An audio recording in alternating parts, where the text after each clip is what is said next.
Hello, this is Coach Pick, and today I'm going to break down the initial movements or actions of the Princeton series. I ran it at the varsity level.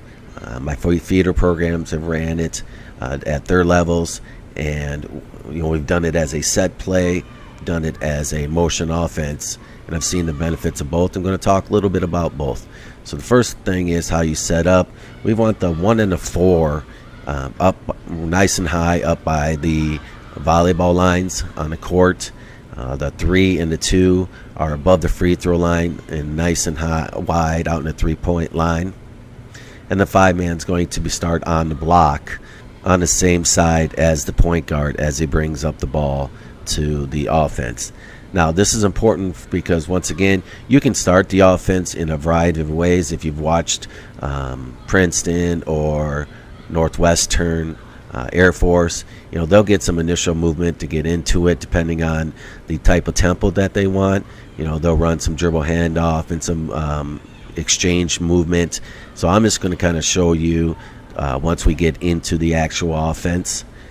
The 1-man is going to pass the ball to the 4-man, and the 1-man is going to run a banana cut to the corner. Now he's going to try to kind of get in the way of the 5-man's defender, just so that 5-man's defender can't necessarily deny the ball. That's one of the options teams really try to do, is if we're trying to run this Princeton series, if you deny the 5-man the ball, then you can't really necessarily get into it. But if that cutter that comes there kind of just gets in the way, not necessarily set at a screen, just gets in the way, is low late, and we want to make sure that we hit that 5-man as he's coming to the elbow, not win. And also the 4-man, who should be nice and high above the free throw line, or the volleyball line, should dribble towards him to have a good angle. Once the 5-man has it, he needs to protect the ball, elbows out, just in case the 2-man's guy tries to steal the ball, especially if we run this numerous times where they're getting comfortable with just passing it to the 5, lose sight of that 2. But if the 2-man goes to help, the 2-man's got to call it, and that gives a chance for a back cut, whether we hit the 5 to the back cut to the 2-man, or we just kind of pass over top from the 4 to the 2, which has happened when that 2's defender tries to get a little sneaky and tries to steal the pass to the 5-man. Once the 5-man gets it, the 4-man's going to go set that split screen. Now, with that split screen, the first thing is they need to come together. We talk a lot about screens that the 3-man's going to set it up, wait for that person to set his feet, and then he's going to come off that screen. Well, with the split screen, in my opinion, they're going to come together. So they're going to come together, and then they're reading it. At the varsity level, we ended up having either one reading it. Started with the 4-man reading it. If he went to run that screen, and out of his peripheral vision, he didn't see his defender lower than him, he was going to be the person that back cut. 3 was going to be the bump back. Also the same thing, then we went to, okay, well, that didn't necessarily give him a decisive decision, so then we let them read it. So if the 3-man's guy was above the 4-man screen or looked to try to jump to the ball and get over top, 3-man was going to be the cutter, and then the 4 is going to be the bump back. But no matter what, if we're running that split screen, I wanted a back cut and a bump back. We added some other stuff later, but it is a back cut, bump back, ready to go. So the next diagram shows that the 3-man back cuts, the 4-man bumps. And when he bumps, he's kind of bumping straight back up to the top. He's not going to come towards the ball. He is going to bump straight up, as you can see, and catch the ball generally around free throw extended up high. He has a shot if his defenders went to help with the 3, and that's what that split screen is trying to do. With any screen, but is trying to gain an advantage. But what we want is them to be indecisive in what they do. So if they don't communicate or they're not prepared for it, and they both go to the 3, well, the bump back is should be able to catch and shoot. If they have problems or don't execute their defensive plan, the 4-man can be the guy who cuts, and then the 3 is going to bump back. But as you can see in the diagram, the 3 back cuts, the 4 is going to bump back. Now, if the cutter's not open, the 5-man's going to pass the ball to the 4, and then he's going to come get him and set a ball screen. We don't want the 4-man to dribble towards him. We want that 5-man to come get him. And as you see in diagram 3, if we get that screen set on that side of the court, that person with the ball, in this case the 4, has all that room to be able to penetrate with the 2-man sliding to the corner.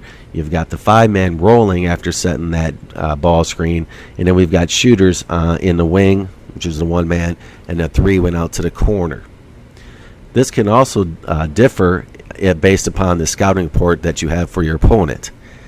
For example, if there's a team that hedges high and doesn't allow you to get over top of that ball screen, we may send that 3-man to the opposite side to the 2-man side, and so that we can attack, refuse the screen, and look to attack, and with only one person on that side. And that was a big deal, is our guys just wanted to attack, and generally attacked with the 2 perimeter shooters side, which meant that you had their 2 defenders, you had the 5-man's defender and your defender all on the same side, which make it very difficult for most people to be able to penetrate and make a decisive decision.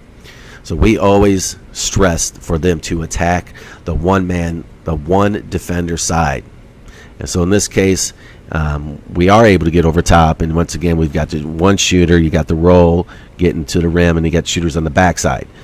If we can't do that, then we know that we've got to send that 3-man or whoever is the back cut to the opposite, to the weak side. That way we're going to refuse the screen and then once again attack the side that only has the 1 help defender. On the bottom is the over action. It's the same premise, just once again in a different spot against a different defender. So same thing, 1 will pass it to 4. 1 kind of gets in the way, 5-man catches it, and now the 4-man is going to come set that split screen with the 2. And if both of these people can shoot the ball, it puts a lot of pressure. If you watch Golden State, they run a lot of split screens with Steph Curry and Klay Thompson. And I don't know if you can find 2 better guys to be able to run that split screen with the way that those 2 can shoot the ball. It puts a lot of pressure on your defense, and especially if you have that 5-man like a Draymond Green that can really make a great decision on that. It is very difficult to guard. So as we go over, it's the same premise. One's going to, whoever reads it, who is going to attack with a back cut. And this time, as you bump back, you're kind of going to bump almost to the side, catch it. But instead of the 5-man passing and then setting the ball screen, we're going to run a dribble handoff on the over action. Okay, so we got a back cut, and then we're going to dribble at that person, and we're going to take that dribble handoff ball screen. Now, if that person can turn the corner, we've got the 2 shooters on the backside. But now, instead of getting the ball on that side with the 2 defenders, we've ran it, and really that dribble handoff should happen on one side, so you have all the middle to be able to attack. So you can attack that 2-player side on the over action just because of where you end up getting the ball. One action that I love also with that, and you'll see as I continue to break down some of the offenses that I enjoy, is if that 4-man cannot turn the corner on that dribble handoff ball screen, he is going to kind of jump stop, reverse, and then pass it back, because as the 5-man rolls, the 2-man's going to break out to the wing. And if the 2-man's person helps on the screen and roll, then that 2-man is going to have an open shot. But what we really want is that's a great time to catch and then drop it in the post. The 4-man could not turn the corner. Why? Because the 5-man's defender stepped out high, which means logically that if we reverse the ball to 2, that 5-man's defender is going to be late getting there, and the 5-man should have a chance for a post up. And if the 1-man's guy helps, then we've got a 2-on-1 on the backside for open shooters. So once again, you have to be able to read it before it happens, or even as it's happening, not when it happened, to be able to make the right decision to gain an advantage to beat that defense for that possession. But I love that action where the postman is rolling or diving and bringing back that wing to be able to catch and then drop it up. Now, what we kind of ended up doing, if that 5-man didn't receive a pass on that screen, he didn't roll all the way down to the block. We found that that person would sprint down, the 5-man's guy would sprint down and able to stop him from getting the ball. He'd get on the low side and we wouldn't get that shot and miss an opportunity to score. So he kind of stopped a little early to be able to almost post up or seal that guy on the high side, just like you would if the 5-man's defender was guarding him inside and without movement. Is once you get him on the high side, we got to keep him on the high side to keep that advantage of score. So he may stop at the first hash, second hash, and then use his body legally to be able to seal him so we can catch, take that dribble down, get a good angle, and drop it into the post. And as I said before, if the weak side help comes, then we've got to read that, and then we've got to kick it to whoever's open, and then they've got to make a great decision to shoot the ball, or if the person rotates, pass it out, and we've got to have a chance to get a great shot in that opportunity. Within these two actions, we modified it once again to get the ball in your best playmaker's hands. If you notice, after the one man passes it, he cuts to the corner. Now, if he's not a good shooter, that's not a great place for him, as well as if your wings don't handle the ball great, then that's not a very smart thing to do again also.